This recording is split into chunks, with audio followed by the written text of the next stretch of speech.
উঠে না। কিন্তু হজ যেহেতু তাকে কমপক্ষে 15 দিন থাকতে হয়, হজ যদিও 5 দিন, এর আগে পরে অন্তত 10 দিন তো থাকতেই হয়। এই 10 দিন তিনি যেহেতু অবস্থান করছেন কোথায়, হারাম শরীফে, মক্কা শরীফ আর মদিনা, এবং এখানে একটা আলাদা অনুভূতি। এখানে যদি কোরআন হাদিসের কথা বলা হয়, শিরক মুক্ত ঈমান, বেদাত মুক্ত ইবাদত, ইসলামের বৈশিষ্ট্য, মানুষের অধিকার, নারীদের অধিকার, ইসলামের সৌন্দর্য, ইসলাম ও অন্যান্য ধর্মের মাঝে যে শ্রেষ্ঠত্ব, এবং ইসলামের যে মৌলিক আকীদা বিশ্বাস এর সম্পর্কে, এবং ইসলামের যে গুরুত্বপূর্ণ ইবাদত সেগুলোর লক্ষ্য এবং উদ্দেশ্য কী, ইসলামের অর্থনীতি কী, এবং এই জিনিসগুলো সুন্দরভাবে উপস্থাপন করা খুবই গুরুত্বপূর্ণ একটা মৌসুম হচ্ছে হজ।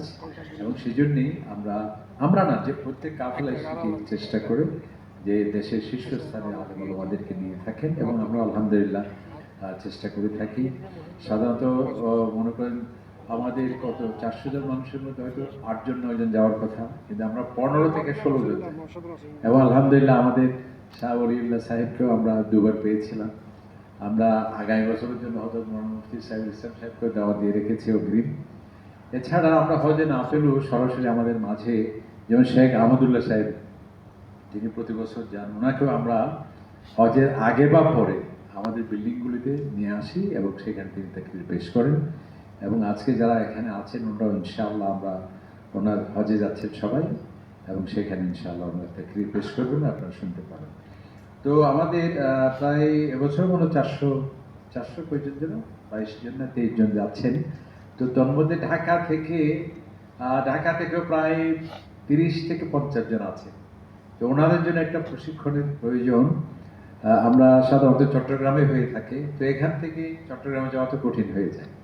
এই জন্য আমরা খেয়াল করলাম এটি শুধু কোনো সুনির্দিষ্ট কাফেলা নয়, সবার জন্য মুক্ত, যাতে সবাই আসতে পারে।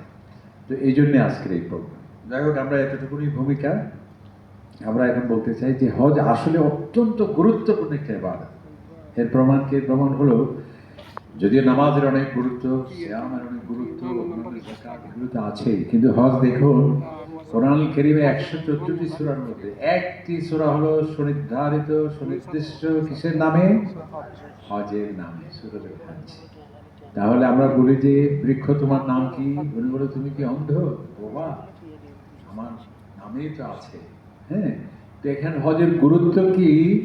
একটি সুনির্দিষ্ট সূরা কোরআনের উপস্থিতি, এটি আমাকে বলে দিচ্ছে এর উপস্থিতি এর গুরুত্ব কত।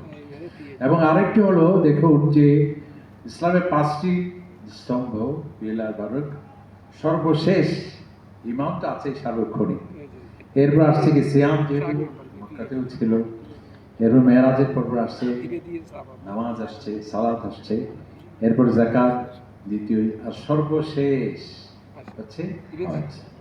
তাহলে যেমন আমরা এখানে সর্বশেষ বক্তা হিসেবে রেখেছি, যিনি খুবই সবচেয়ে বেশি গুরুত্বপূর্ণ, সবচেয়ে বেশি আলোচিত, আমাদের হযরত মওলানা। যদিও আমাদের হযরত মুফতি সাহেব এখানে যখন সবাই আসছে সবাই ভালো।